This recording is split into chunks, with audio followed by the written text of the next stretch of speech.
Good afternoon, everyone. Apologies for the late start. The administrator was meeting with the president, giving the president an update, and so we wanted to make sure we had her with us before we came out, given the day. So again, good afternoon, everyone. This morning, Hurricane Idalia made landfall in Florida as a major hurricane. Our administration is prepared to support any needs that may arise as Idalia moves through Florida and into Georgia. Personnel and resources from across the federal government and from our voluntary and nonprofit partners are ready to assist. Later today, the American people will hear directly. They will hear directly from the president. He will speak about our efforts to respond to Hurricane Idalia and our ongoing commitment to help the residents of Maui recover after the tragic wildfires earlier this month as well. But before I turn it over to the FEMA administrator for an update on Hurricane Idalia, we want to make sure all of those experiencing the effects of Idalia are on the path to make sure that they are staying safe. If you're experiencing hurricane wind, storm surge, and flooding, don't venture outside. Listen to warnings of local officials and shelter in place. Do not enter floodwaters since there can be chemicals and debris. If you are in the projected path of the hurricane, please remain alert, closely monitoring any changes to its path. Listen to local and state officials for guidance and evacuation notices, and finish your preparedness. The president and our entire administration are committed to supporting all communities impacted by the hurricane.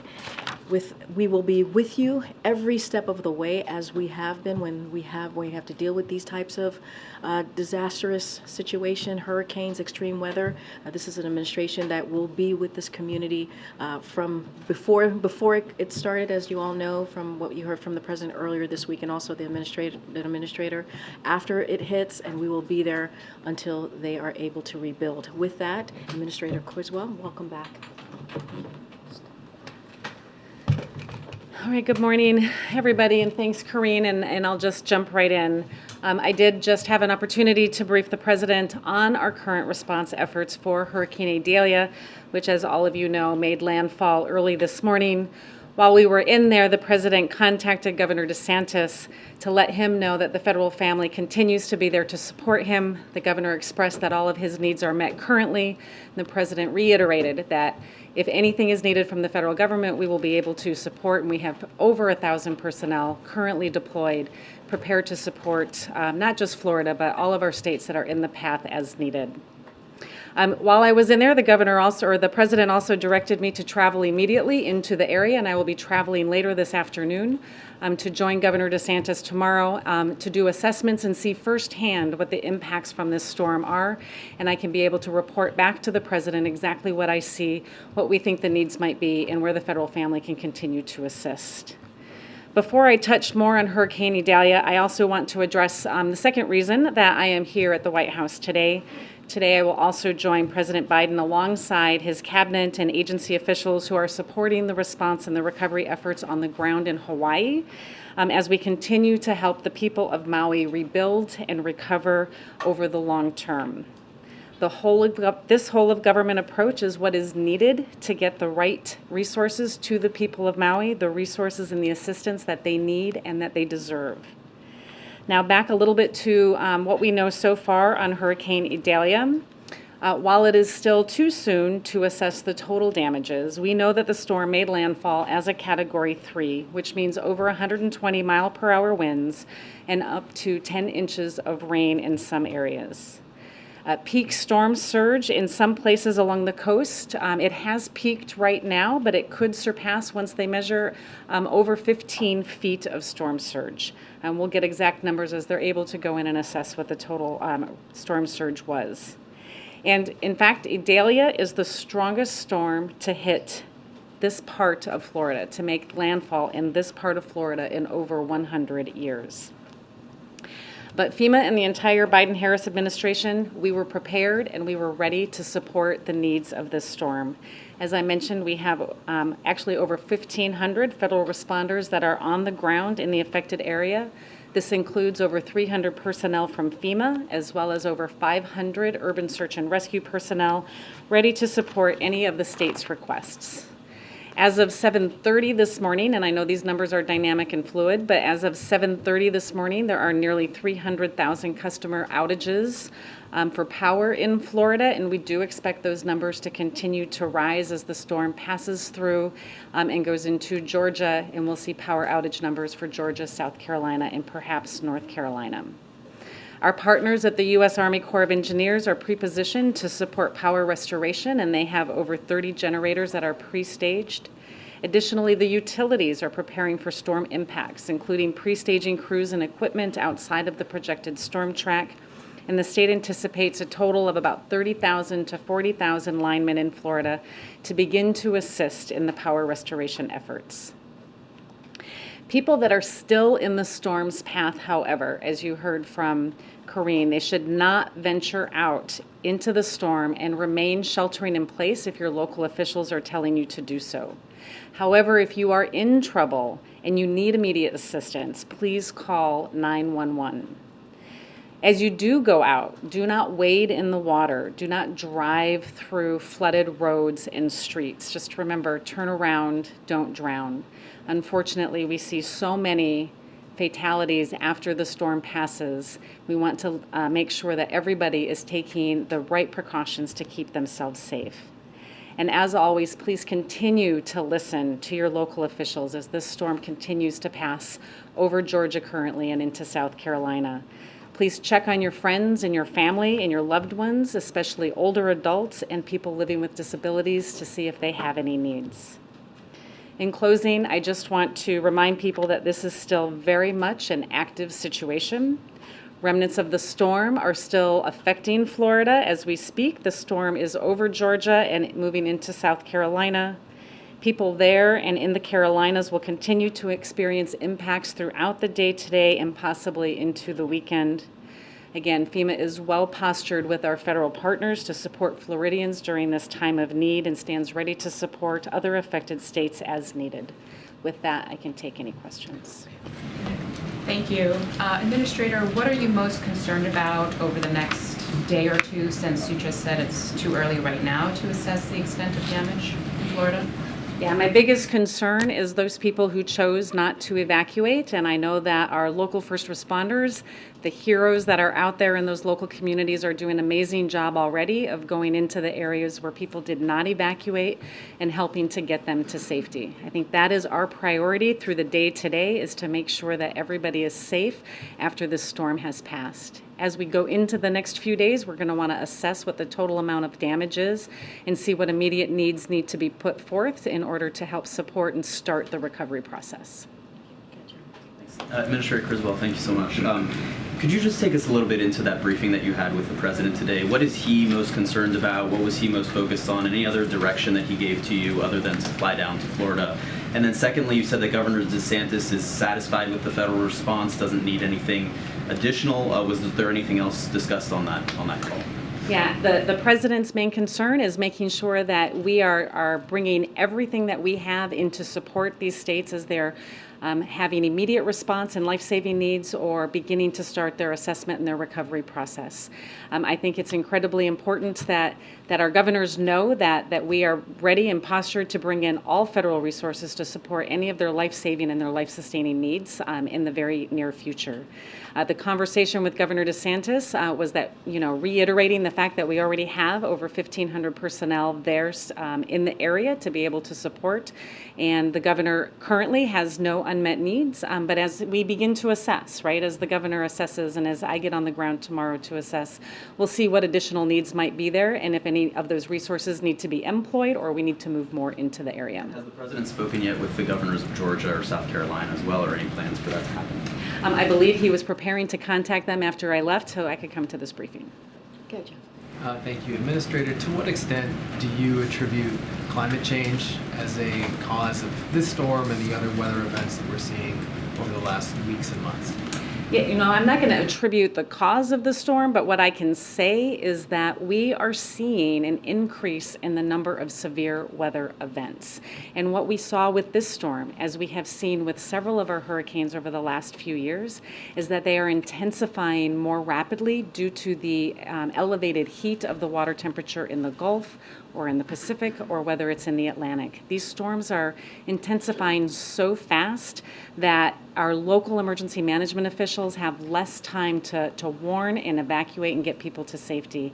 This is something that we have to take into consideration as we build our preparedness plans, as our local communities build their preparedness plans on how they're going to communicate and prepare their communities for the types of storms that they're going to face in the future. Secondly, more specifically on this storm, do you have any sense, or is it too early now to say what the cost of recovery will require or will be? Yeah, it's far too early to even estimate what the cost is. It's still unsafe in many parts to even go out. That's what's going to happen over the next several days, is to really get a good understanding, an initial estimate of what we think the costs will be and what the amount of impact to these communities has been. Just to follow on that, with what you've seen so far, how long do you think it will take to get that full assessment, and how long will it take to understand the costs of the recovery efforts? Yeah, we have rapid assessment teams that have been pre-positioned, ready to go out as soon as it's safe to do so. And so those are personnel that will integrate in with the state personnel to go see what the damages are.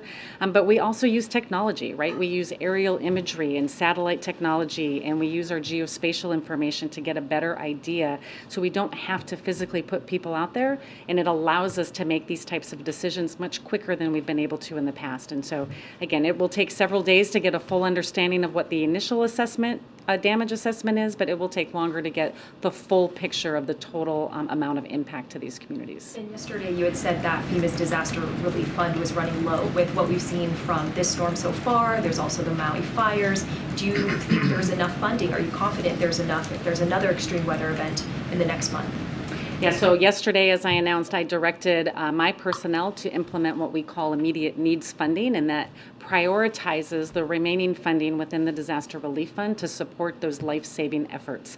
I believe through this effort we have plenty of funding to be able to support our ongoing efforts in Maui, as well as this event, to include Florida, Georgia, South Carolina as needed. But we are monitoring it very closely, right? Every day we are looking at what the cost of these storms are as we approach the end of this fiscal year, and if we have another storm, we're going to have to closely monitor what impact that's going to have and any other actions we might have to take. Administrator, thank you for being here. As we do approach the end of the fiscal year, as you just noted, just getting a little bit down the road, these take weeks, months to recover. FEMA's involvement will go on for quite a long time. Back in 2013, when there was a government shutdown, FEMA had to furlough its non-essential staff right now. What potential impact would a government shutdown, as lawmakers have considerations about whether to fund the government, have on FEMA's ability to care for those in both Maui and in Florida? I mean, we always want to take account to what our personnel are doing and how rents. A government shutdown does not impact our personnel that are funded through the Disaster Relief Fund, and so they're able to continue operating and supporting all of the immediate efforts and life-saving efforts that continue to go on. And we also, for our other staff, can designate our emergency essential personnel to support any life-saving efforts. And so we have plans in place, as we have gone through this before, on how we would staff our agency to continue to support those efforts. If I can follow up about the critical needs assistance that was provided to those in Maui, $700 in payments to individuals there, given the cost of living in Hawaii, specifically in the Lahaina community. Is anything being done right now? Are there considerations or efforts being made to try to raise that cap, that $700 figure for those who are there? Yeah, the $700 figure of critical needs assistance is really just that amount of funding for some of the very immediate needs that individuals have.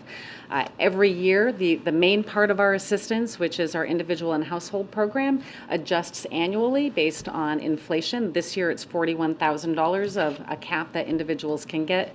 That will get raised after the fiscal year. I don't know what that number is yet, but we do adjust that main portion of the funding that goes to individuals annually based on inflation. So 700 is it for now, and then they can pursue those other monies going forward. But if people have run through that money right now, they're on their own until they get access to the further assistance coming. Yeah, and we already have, I think it was 12,000 individuals that registered for assistance in Maui, and somewhere over $15 million that's out on the street. That number could be higher right now from that other program. Thank you. I know that you and the governor and local officials, state officials have all told people that they get out of the way of this storm. So my first question is, are you satisfied that people heeded those calls, both from you and local and state officials? And then secondly, You mentioned the search and recovery teams that are sort of deployed and ready to go. What's your assessment so far on what those needs look like if people are sort of stranded right now? Yeah, so on the first question, I think many people did heed the warning, but unfortunately, many did not.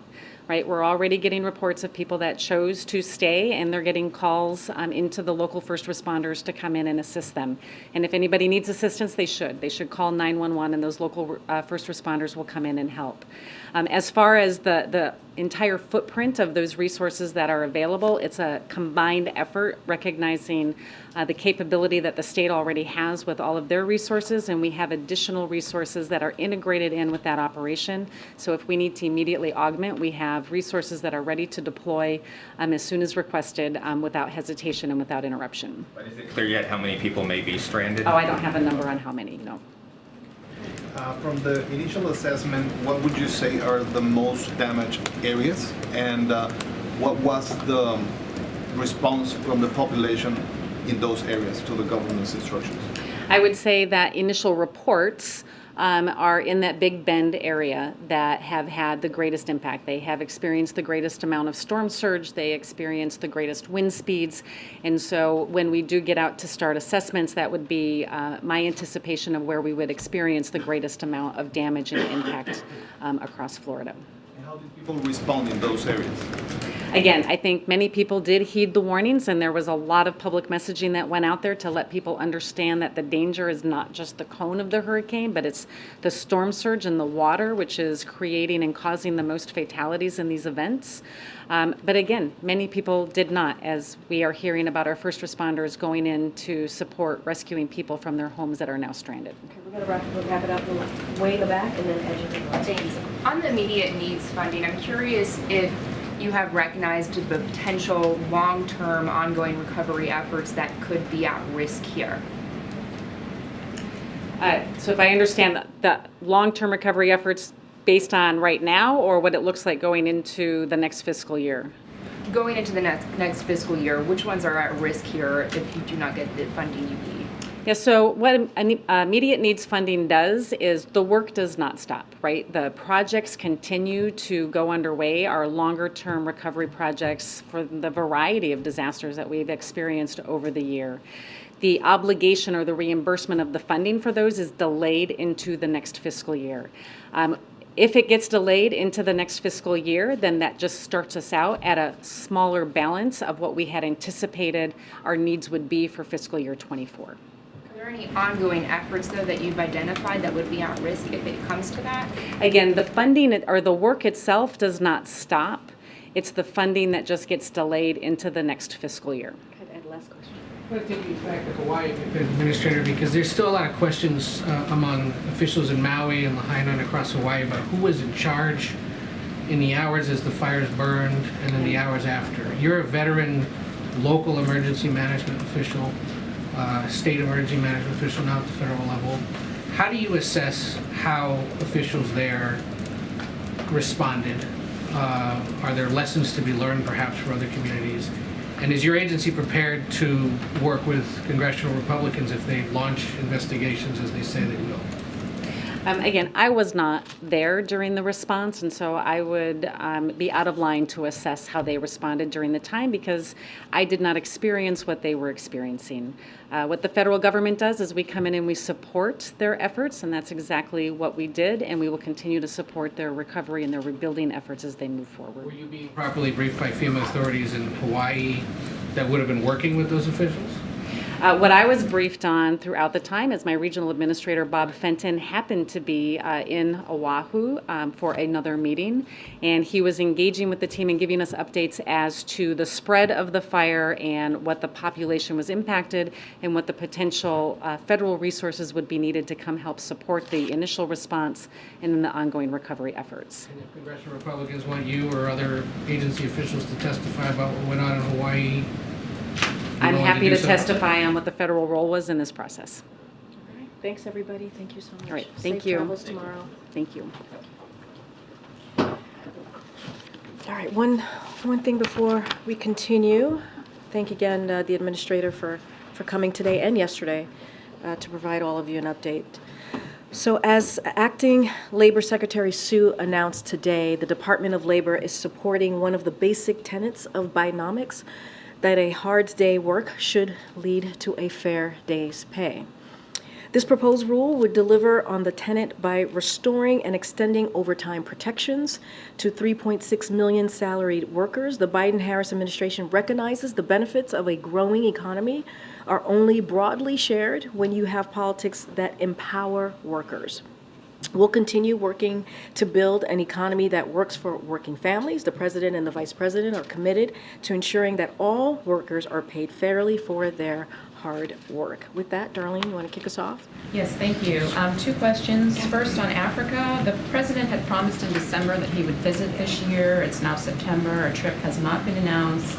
Just wondering if today's coup in Gabon, the recent coup in Niger, and others in recent years make it any less likely that he will visit? How will those destabilizing events factor into whether he ultimately goes or not? So as you asked me about if there's any U.S. concerns, domino effect potentially, as we're seeing what's happening over the last couple of months or so, look, we remain focused on working with our African partners and the people to address challenges and support democracy. That is something that certainly the president is steadfast on, which is also the best foundation for development, social cohesion, and stability in Africa.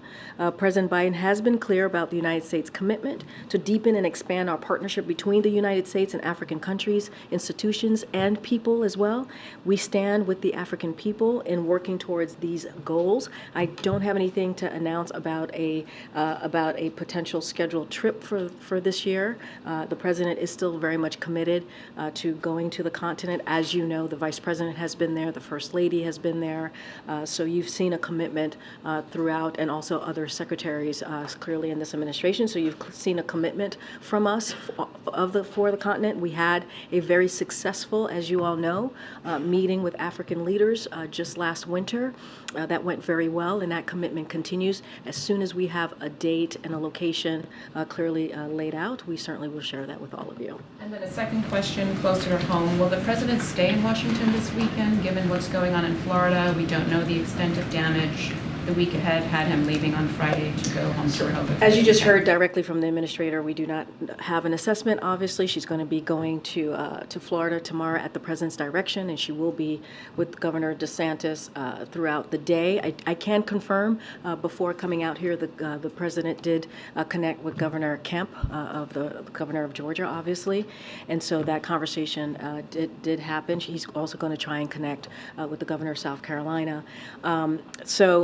As the administrator said, the situation is still very dynamic. I don't have any changes or any additions to the president's travel. You're going to hear from the president directly, who's going to speak about the continued efforts to prepare and respond to Hurricane Idalia. Following those remarks, as you all know, he's going to be meeting with his cabinet and agency officials to continue our coordination of federal response. So that will happen. He will always continue to be engaged directly with local elected officials. We just mentioned that he spoke to the governor of Florida, spoke to the governor of Georgia. He's going to reach out to certainly other elected officials to ensure they have what they need on the ground, the resources that they need to deal with the impacts, certainly the aftermath of this particular hurricane, when we are able to assess and see what, and they are able to see what their needs are. You hear us say this often. You heard it from the administrator. You've heard this from us. This president is committed to being there for the community, for the people who are certainly have been impacted by this hurricane, today, tomorrow, as long as it takes to help them all get back on their feet. So that will not change, obviously. Catch up. Thanks, Karine. Two foreign policy questions. The Kremlin acknowledged today that the plane crash that killed Prigozhin may have been a deliberate act. Does the White House have a response to that? So, I was kind of asked this question yesterday. I don't have any new assessment or anything to share what the Kremlin or Russia, the government may have shared. What I have said yesterday continues to be the case. It seems pretty evident what happened here. As the president said recently, and I'll quote him, "There's not much that happens in Russia that Putin is not behind," and that was not just predictable, but it was predicted. Very same words I used yesterday. So we all know that Kremlin has a long history in killing its opponents. We know how forthcoming and if I will, forthright Prigozhin was in these past several weeks or a couple of months, and so this is not surprising. I just don't have any new assessment, regardless of what the Kremlin or the government of Russia wants to share. On a separate topic, Nigerian police raided a gay wedding and arrested 67 people there today. Wondering if the White House is tracking that and has a reaction. So this is the first I'm hearing of that. I haven't spoken to our teams here about that particular incident. Look, we've been very clear. The president, when it comes to LGBTQ community, he has been an ally and supports that community. He will continue to do so. He will always speak out when it comes to any type of humanitarian, mistreatment, even across the globe. And he has always been very forthright in talking to leaders about that. As it relates to this particular event, I just don't have a comment for you at this time. Gotcha. Thanks, Karine. There's a report in Bloomberg that that the Assistant Secretary of Health has recommended rescheduling marijuana as a Schedule III drug. I'm wondering if the president would support that move, and secondly, just where does the president currently stand on the issue of decriminalizing marijuana? So look, the president actually asked the Secretary of HHS and also the Attorney General to initiate the administrative process to review how marijuana is scheduled. As you know, the administration process is an independent process led by HHS, led by the Department of Justice, and guided by evidence. So not going to comment on that. We're going to let that process move forward. And again, it's going to be an independent process that's led by HHS and DOJ. So any specifics on that, I would refer you to HHS. And more broadly on the question of decriminalizing, which would be going further than this? I mean, look, he's asking HHS and DOJ to take a look at it, to do an initial administrative kind of process or review, if you will. It's going to be an independent process. They're going to certainly use the evidence. It's going to be guided by evidence. And so I'm going to leave it to HHS and DOJ to move that process. And so we're just not going to comment specifically on that. The president's about just over a week away from heading off to India for the G20.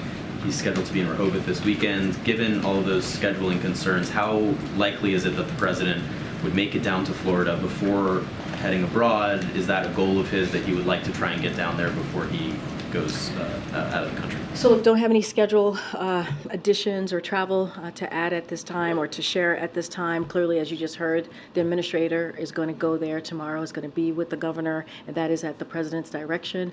When it comes to any type of travel, as it relates to certainly these types of unfortunate disasters, the president doesn't want to take away clearly from what's going on the ground. As you know, the president has a big footprint when he travels, so we want to make sure that the community, the elected officials, the local leaders, certainly the people have and get what they need in this time after we have the assessment and we see the aftermath of Hurricane Idalia. So don't have anything to share. Clearly, it's something that the president always looks forward and always wants to be there for the people who are affected by these types of disasters. And certainly you've seen him in many different states be there and talk directly to Americans who are there and living through this moment, but we just want to be incredibly mindful. This is a dynamic situation, and we want to make sure they have everything that they need at this time. Okay. Obviously, lots of issues facing the presidency this week, but two others that sort of gauge the sense of presidential awareness or involvement. You were asked yesterday about the situation in Guatemala. I noticed the Secretary of State reiterated support for the results there. Is that something that's reached the president's attention, who has expressed a lot of concern about democracy versus autocracies in the world? This is a situation 2 doors down from the United States. Is he aware of it, and would he be willing to meet with Mr. Arevalo were he to come to Washington before becoming president? So look, the president obviously is kept up to date by his National Security Council and his foreign policy advisors on all of any dynamic or any situations globally. Clearly, that is something that the president is kept abreast. I just don't have anything to share on any future upcoming meeting at this time. As you know, we congratulated the new leader and clearly, his election was confirmed by the certified vote results, and so just don't have anything to share or anything to announce about a potential meeting. You were also asked yesterday about potential White House involvement or at least awareness of the UAW labor situation. How about the Writers Guild, Screen Actors Guild negotiations? We're about day 120 plus with the writers, 47 plus with SAG-AFTRA. These are members and these are companies that have close, at least political ties to this president. Just curious if he's been briefed at all or talked to anybody involved in those, or who in the administration might be talking about. I mean, look, regardless of political ties, right? This is a president that has been called by many labor folks, right? That he is the most pro-union president ever. And so this is a president that believes in collective bargaining. This is a president that believes certainly of the right of workers to strike. We've been very clear about that. And as it relates to the writers and also the actors, we believe they have the right to be able to ask for fair wages and fair benefits. That's why collective bargaining is so important, and we have seen it worked. Over even the past several years while this president has been president during his tenure. So that's what the president's going to continue to call for folks to come to the table in good faith, have those conversations, do that collective bargaining that the president supports. And so I don't have anything else beyond to share. But again, this is the most pro-union president, and he is incredibly proud of that record. In the hours and days ahead, how frequently does President Biden intend to get briefed on the storm? Regularly, daily, multiple times a day. You're going to hear from him in a few minutes. You heard the administrator was here today briefing him. She was here yesterday in person briefing him. This is something that the president is keeping a very close eye on. As all of you are following this very closely, this is important. It doesn't matter if we are this is not about politics.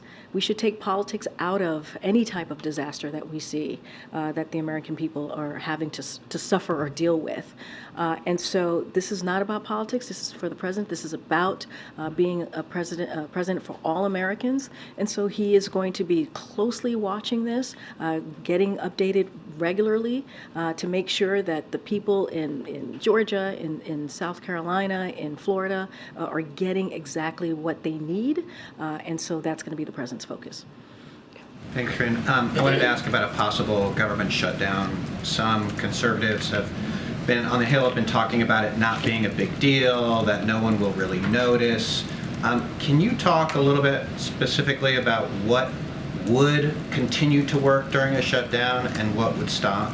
So look, I appreciate the question. I'm not going to get into hypotheticals. Here's what we know, and here's what I have said when I've been asked this question. It is that there's absolutely no reason at all for Congress to shut down the government. There isn't.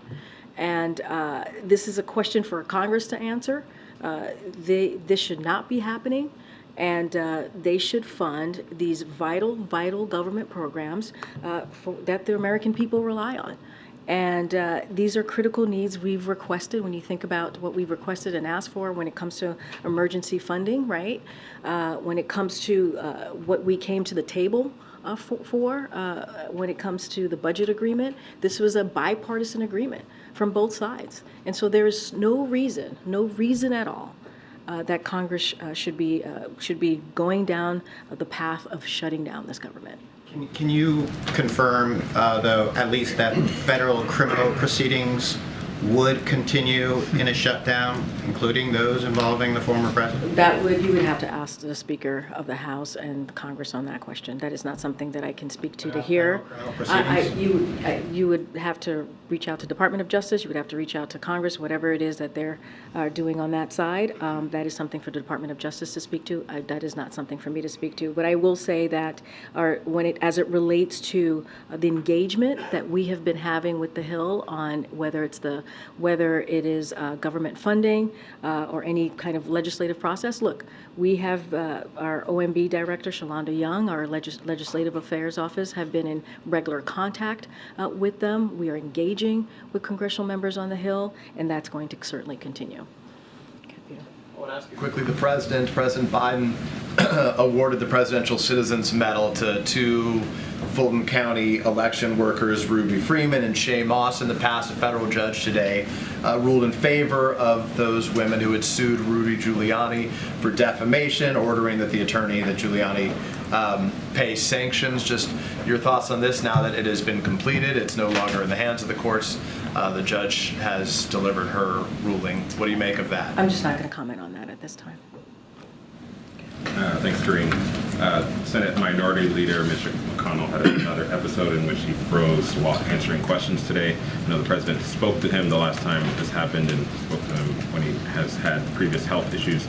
Do you know if the president is aware of this and whether or not he's likely to? I haven't spoken to the president, so I don't know if he's aware of this. And then secondly, on Labor Day, I wanted to follow up to see if there are any announcements for how the president's going to mark Labor Day this year. And just to step back on your question about Senator McConnell, clearly we wish him well, a speedy recovery. As you know, the two of them have worked together and have known each other for some time, but I can't speak to a call or a conversation. I just haven't asked the president about that. As it relates to Labor Day, clearly that's a day that the president enjoys celebrating, as it is an important day for the labor community. I just don't have anything to share. Once we get closer to that date, certainly we will lay out what the president plans to do. At the beginning of June, the White House announced that the Education Department was going to be appointing a coordinator to address book bans. I asked the Education Department for a status update and couldn't get an answer. So since we've got students returning to the classroom now, can you give us an update on when this effort is going to start? So that is something for the Department of Education to speak to. I don't have an update for you on that particular question, but again, that's something for the Department of Education. I know they're going to announce somebody. I just don't have it right this time. So they are going to be announcing someone? I just don't have. I know they said that was announced that there was going to be a bookstore. I just don't have anything for you at this time. Would it be possible at some point to get a description of what this coordinator has done, what schools they've reached out to, what that outreach has looked like? Again, that's something for Department of Education to speak to directly. Go ahead, Karen. Thanks. New York Governor Kathy Hochul's meeting with Chief of Staff Jeff Zients today to discuss migration. Can you tell us a little bit more about that meeting? And then I have a follow-up to that. Yep. So as you just mentioned, we are hosting Governor Hochul today here at the White House to continue our close collaboration and to underscore all the ways in which this administration has supported communities who are hosting asylum seekers and ways we are working together to increase access to work authorization. So we'll have more to share about the meeting later today. But yes, she is indeed here and is going to be meeting with members of the president's team. I have another follow-up, but will there be a readout of that from the White House? We will have more to share later today on the meeting. I just don't have anything specific on how that's going to look like. And Hochul and other Democrats have been pushing the administration to expedite work authorizations for asylum seekers who are already here. Does the administration see that as a viable solution to getting people out of shelters faster? So I'm not going to get ahead of the conversation that they're going to have. I do want to say that DHS met recently with state and local. This is the assessment team that you've heard us announce not too long ago. They met with local and state officials and to outline, and they outlined nearly 24 ways or recommendations to strengthen certainly their operations.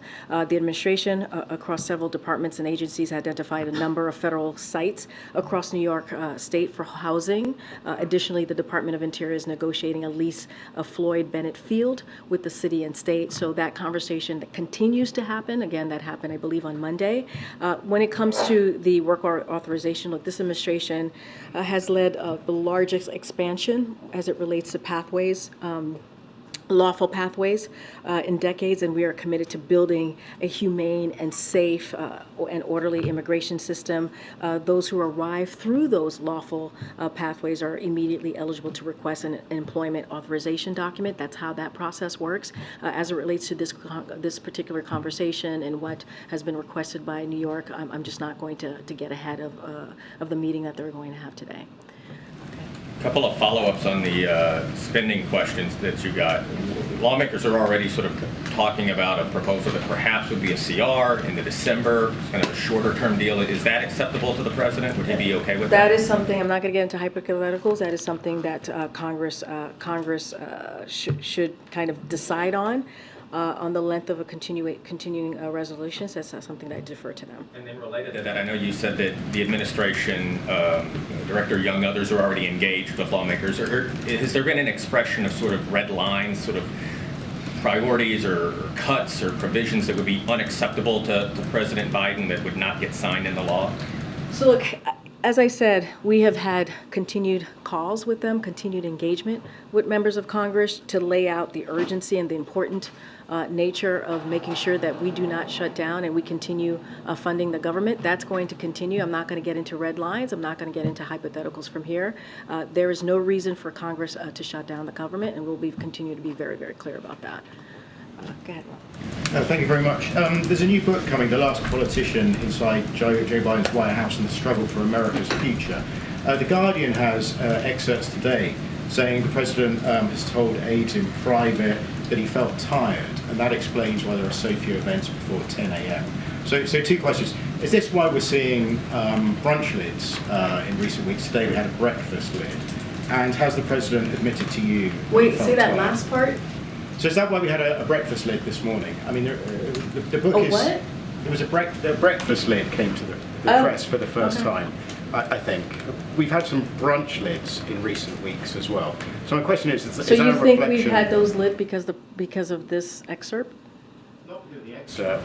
The book is suggesting the president tells aides he's tired. But that's in the excerpt, right? Yeah, and that's why there have been so few public events before 10 a.m. I mean, that's a ridiculous assumption to make. I mean, that's a ridiculous assumption to make. Go ahead, Peter. Thank you.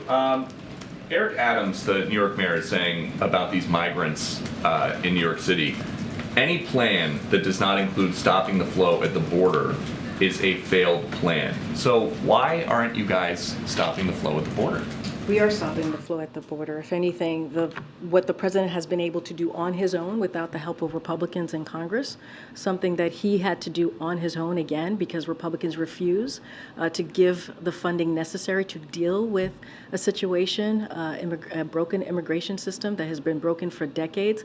What they choose to do is play politics, but the president has put a plan that is indeed, the data showing is that it is indeed slowing down the flow of unlawful migration, and that is because of the work that this president continues to do without the help of Republicans. Okay, and it seems like the hurricane response so far is robust. Did you guys realize that the initial Hawaii wildfire response was not that good? Or is it just easier for people to get help from the White House when the president is not on vacation? So the premise of your question and the way you pose your question, I disagree, just for the record. So if you were to do your reporting and speak to the governor of Hawaii, the senators of Hawaii, the folks on the ground, they would say that the president reacted in record time when it came to dealing with the wildfires, when it came to dealing and making sure that they got everything that they need on the federal level to deal with what was going on the ground. Let's not forget there were more than 600 federal employees on the ground already to assist with the wildfires in Maui. So your question is wrong, it's flawed in many, many ways, and I would advise you to go speak to the governor and the local and state officials in Hawaii. Okay. Thanks, Karine. Putin is supposed to visit China in October. This is the first visit, if it happened, this is the first visit after a warrant of his arrest has been issued. What do you make of that? I'm just not going to speak to Putin's travels. I was kind of asked this question yesterday. It doesn't change. I'm not going to speak to his travels. One more question on Russia. I know, I understand you don't want to comment on Prigozhin plane incident, but many U.S. officials went on the record and said having him march toward Moscow, it was a sign of weakness. Now, killing him, does that reflect a sign of strength in your assessment? I mean, I've answered the question. I mean, the president basically said there's not much that happens in Russia that Putin is not behind. I mean, you know, this was not just predictable, but it was predicted. Like we have said, we know that the Kremlin has a long history, a very long history in killing its opponents. So I think we've been very clear here about our thoughts. I'm just not going to. I don't have any new assessments. I don't have assessment to make, but there's a history here. So I'll leave it there. Go ahead. Thanks, Karine. I wanted to go back to the question or what you were answering about legal pathways for migrants and the work authorizations. When I've spoken to advocates, people who work with parolees when they arrive in the United States, sponsors, the number one thing they say is how long it takes to get work authorization. I didn't hear you talk about necessarily what you're doing to speed that up, given that you've opened these pathways so that people can come here temporarily from certain countries. So just to give a little bit of how this works, the process for applying for asylum and applying for employment authorization based on asylum applications is established under current immigration laws and can only be changed by Congress. That's how this process works.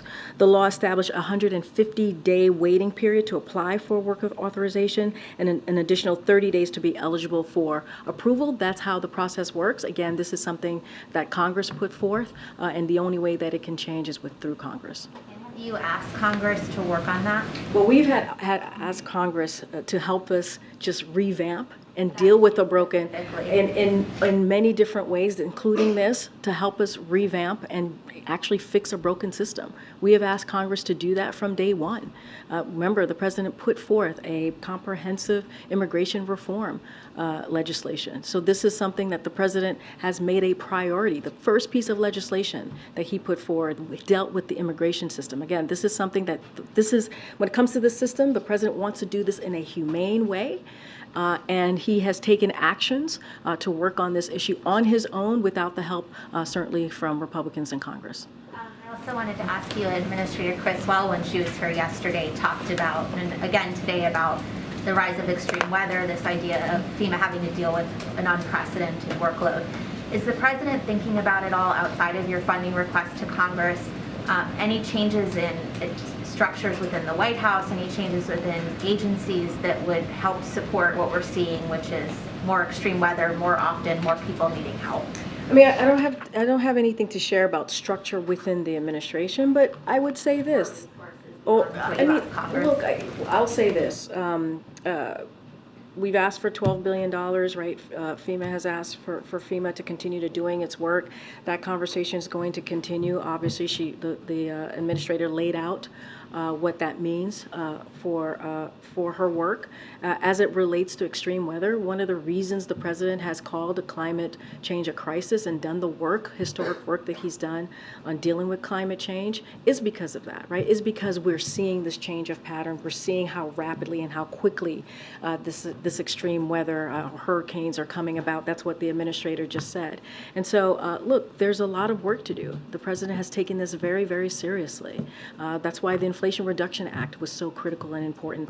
The biggest investment in dealing with climate change. That's why the bipartisan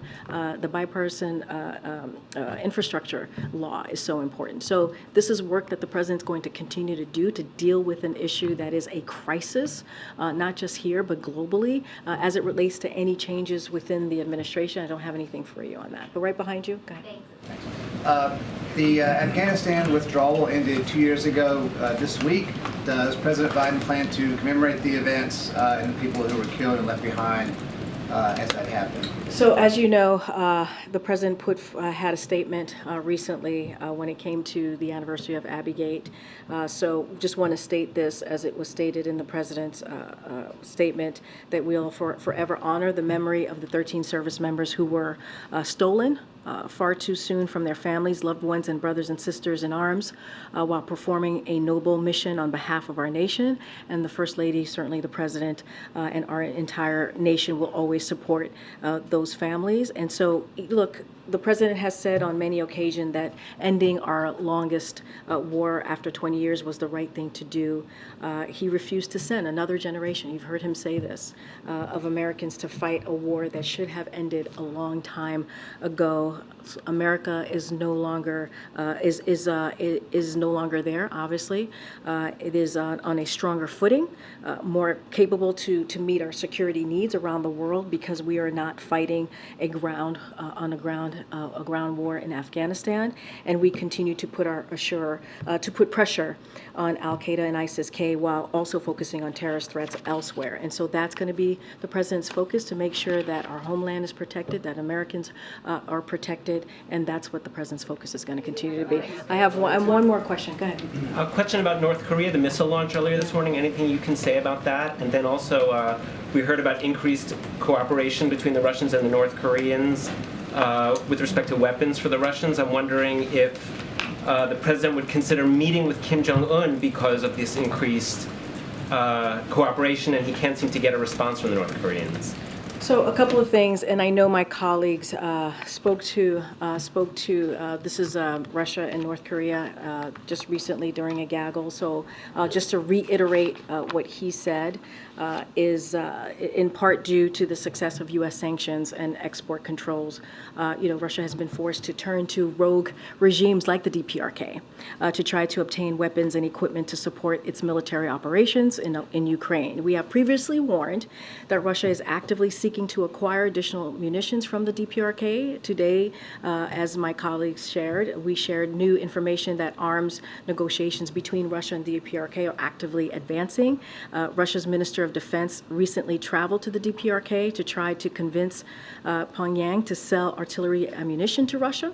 And our information indicates that following that visit, another group of Russian officials traveled there for follow-up on discussions about potential arms deals. Any arms deal between the DPRK and Russia would directly violate a number of UN Security Council resolutions. We urge the DPRK to cease its arms negotiations with Russia, and we are taking action directly to exposing and sanctioning individuals and entities working to facilitate arms deals between Russia and the DPRK. So we will continue to identify, expose, and counter Russia attempts to acquire military equipment from the DPRK or any other states that is prepared to support its war in Ukraine. As it relates to the missile, we condemn. We've been very clear about this. Condemn the DPRK's latest ballistic missile launch. This launch is in violation of multiple United Nations Security Council resolutions and possesses a threat to the DPRK's neighbors and international community. We remain committed to a diplomatic approach to the DPRK and call on DPRK to engage in dialogue, as we have for some time now. Our commitment to the defense of the Republic of Korea, Japan remains ironclad. Any specifics on that, I would refer you to Indo-PACOM and for any additional comment, and I just don't have anything else to add on that. To your calls for engagement, would the president consider a meeting? I just don't have a meeting to speak to at this time, but look, we just don't have anything to share on that at this time. What I can say is that our lines of communication is open. We've been very clear on that. I just don't have anything to share on a potential meeting. With that, I'll see you guys tomorrow. Thanks, everybody. Thanks, Karine.